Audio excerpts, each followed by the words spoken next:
యేసుక్రీస్తు నామమున ఈ కార్యక్రమమును వీక్షిస్తున్న మీ అందరికీ శుభములు తెలియజేస్తున్నాను. విజన్ క్యూటీ ఫెలోషిప్ వారి యేసుతో ఏకాంత సమయం ఈ క్వైట్ టైం కార్యక్రమానికి మిమ్మల్ని ప్రేమతో ఆహ్వానిస్తున్నాను. దేవుని వాక్యాన్ని అనుదినం ధ్యానించుటకు దేవుడు మనకు సమయాన్ని అనుగ్రహిస్తున్నాడు. అందుకై ప్రభుకు ఎంతగానో కృతజ్ఞతలు తెలియజేస్తున్నాను. ప్రభుతో వ్యక్తిగత సహవాసం మన ఆత్మీయ జీవితాన్ని ఎంతగానో బలపరుస్తుంది. కాబట్టి మనం అనుదిన ధ్యానాన్ని, ప్రభుతో గడిపే సమయాన్ని మనం కోల్పోకుండా ప్రతిరోజు కూడా ప్రభుతో వ్యక్తిగత సహవాసాన్ని కలిగి ఉండాలని ప్రభు పేరిట మీ అందరికీ మరొకసారి జ్ఞాపకం చేస్తూ ఉంటున్నాను.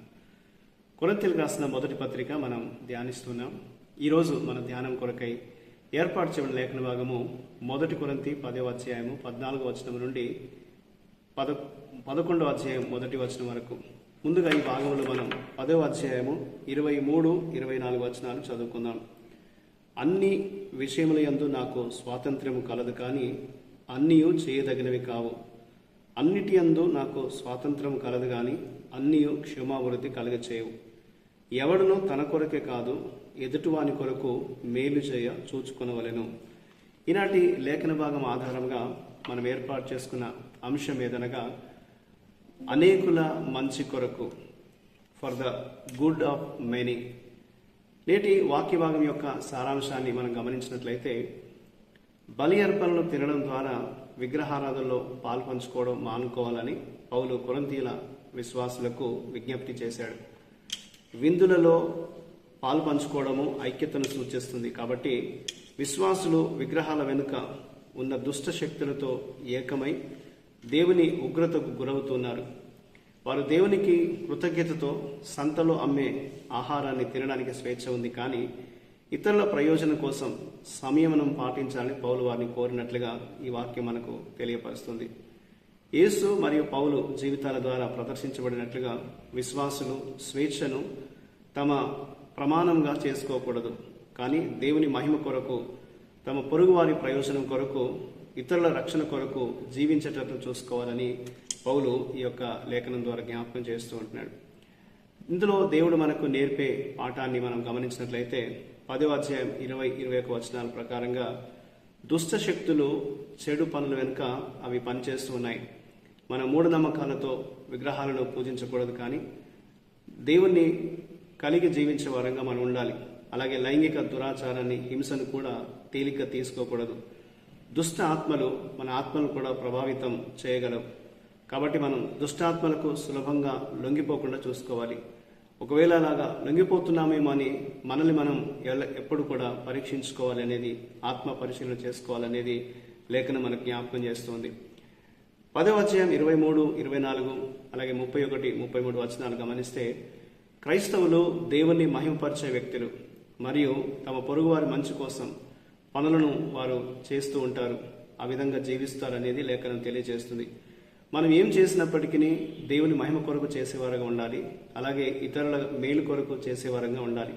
అవసరమైతే మన సొంత ప్రయోజనాల్ని, మన యొక్క స్వేచ్ఛను మరియు సరైన అధికారాలను మనము వదులుకోగలగాలి, వాటిని ఇవ్వగలిగేటట్టుగా ఉండాలి అనేది లేఖనం మనకు జ్ఞాపకం చేస్తుంది. ఈ యొక్క విశిష్టమైన జీవన విధానమే ఇతరులను మన ద్వారా రక్షణలోకి నడిపిస్తుంది.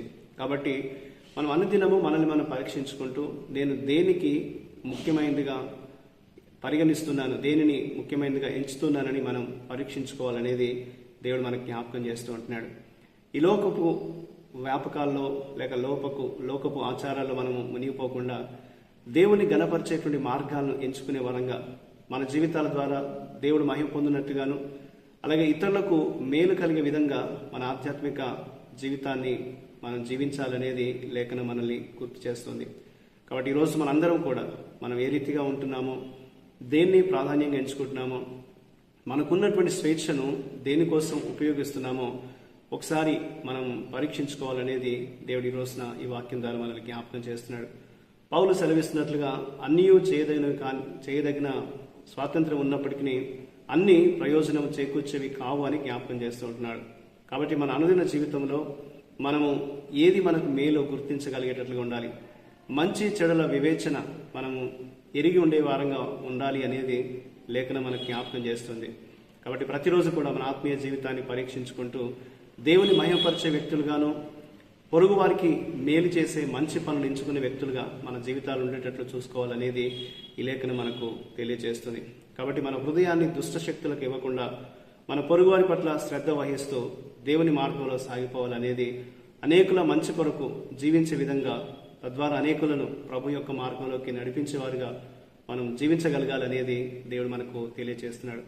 ఆ విధంగా ప్రతిరోజు మనము వివేచన కలిగి సరి అయినటువంటి విధంగా మన స్వేచ్ఛను ఉపయోగిస్తూ మేలుకరంగా జీవించే జీవితాలు జీవించుటకు పరిశుద్ధాత్మ దేవుడు మనం నడిపించినట్లు సహాయం చేయనట్లు ప్రార్థన చేద్దాం. మా ప్రియ పరలోకపు తండ్రి, మీకు వందనాలు.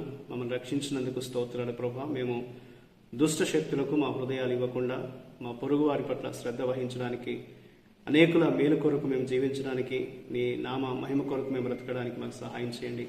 మీ చిత్తానుసారంగా మమ్మల్ని నడిపించమని, మీ సహాయం మాకు దయచేయమని యేసుక్రీస్తు నామమున ప్రార్థిస్తున్నాను తండ్రి. ఆమేన్. ప్రియులారా, మీరు సమయం తీసుకొని ఈ యొక్క వాక్య ధ్యానం విన్నందుకు మీ అందరికీ ప్రత్యేకమైన వందనాలు తెలియజేస్తున్నాను.